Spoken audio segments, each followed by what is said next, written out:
Look, you need very basic knowledge to live. Very, very basic. You've got to learn how to cook. All this knowledge is very, very basic. Very, very basic. You know, the practical knowledge is not much. It's very basic, actually. You know, but the knowledge of basically all the philosophy, you know, all the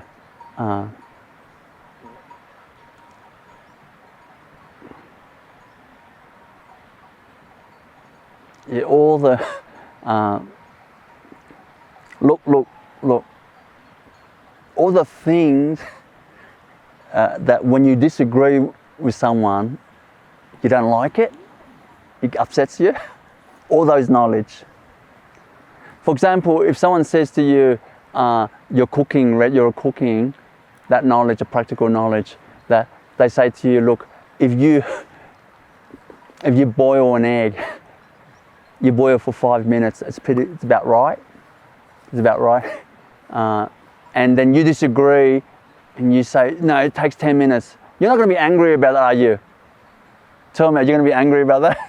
No.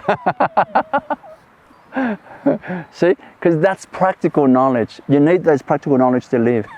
But you don't need all the philosophies and all the type of stuff. You don't need. All of that has to go, you know. All of that has to go like this.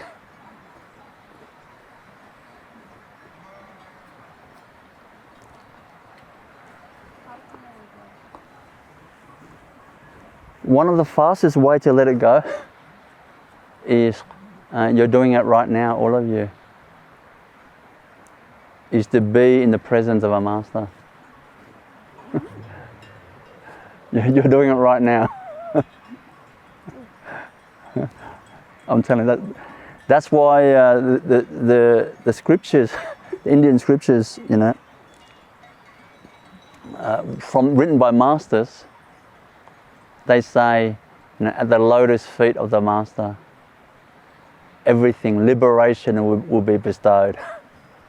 That means enlightenment will be bestowed. At the feet of the master, enlightenment will be bestowed. That's so true.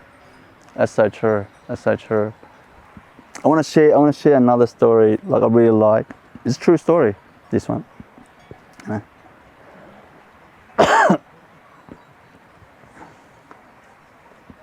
This kid, his mother in India, he had some sort of disability, so he wasn't very smart, you know. He couldn't learn much, and his mother was very worried that he's not going to have a good life in society. So when he was like 5, 6 years old or something,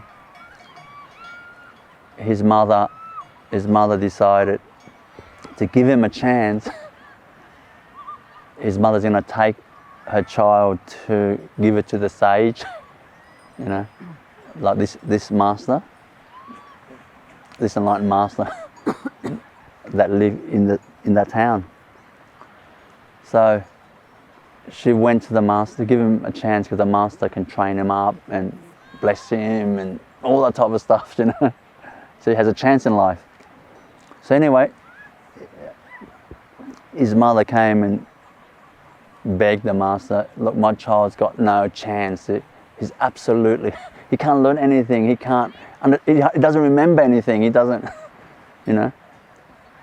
Like, please give him a chance in life and accept him and raise him. You raise him. And the master looked at the child and felt compassion for the mother. And also the master looked at the child's eyes and liked him.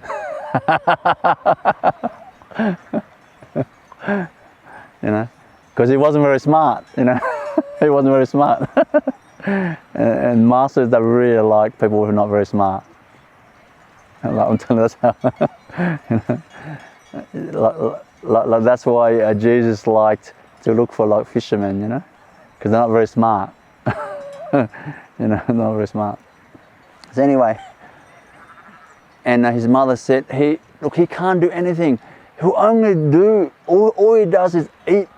He loves sweets. And his favorite sweet is uniappam, is an Indian sweet. And that's all he likes. He doesn't care anything else. You give him uniappam, he's happy. You know, that's it. That's him, you know. He's not interested in anything else. And so his mother told the master that. The master said, okay, you know, okay. So the master started giving him really basic things. Basic things like can you go get me a glass of water? He can do that. You know. Like can you get my glasses? He can do that. Just all this type of thing. And every time he did his chore like that, the master would give him a sweet. Like this. He was basically the master's kind of assistant in basic mundane things. And then after many years, I don't know, like 15 years or so, you know, 20 years, he lived with the master, and the master got old, and the master passed away. And before the master passed away, the master said to him, like, because the master was writing this book, his teachings, he's writing this book, and he was only halfway. And he said, look, I haven't finished the book. He had other disciples as well, many disciples, but he said, he asked uniappam basically. He called the kid uniappam, you know. He asked him, can you please, when I pass away, you can take over and finish writing my book, like this. And they say today, when they read that scripture in India, they say that that book, you cannot tell that there's a change of author. When you read the whole book, that scripture, you cannot tell there's actually a change of author. That uniappam finish off the second half of the book. See, because he loved the master. The master gave him sweets. He was simple. He was simple. It's like a dog. You give the dog some food, the dog loves you. Uniappam, very simple. You gave him sweets, he loved the master. Of course, the master was kind to him as well, and all that. You know, it wasn't the master's other smart disciples that continued reading the book, that continued writing the book, and has that understanding of the master's heart that well, you know, that well, that he was able to write as if he's the master.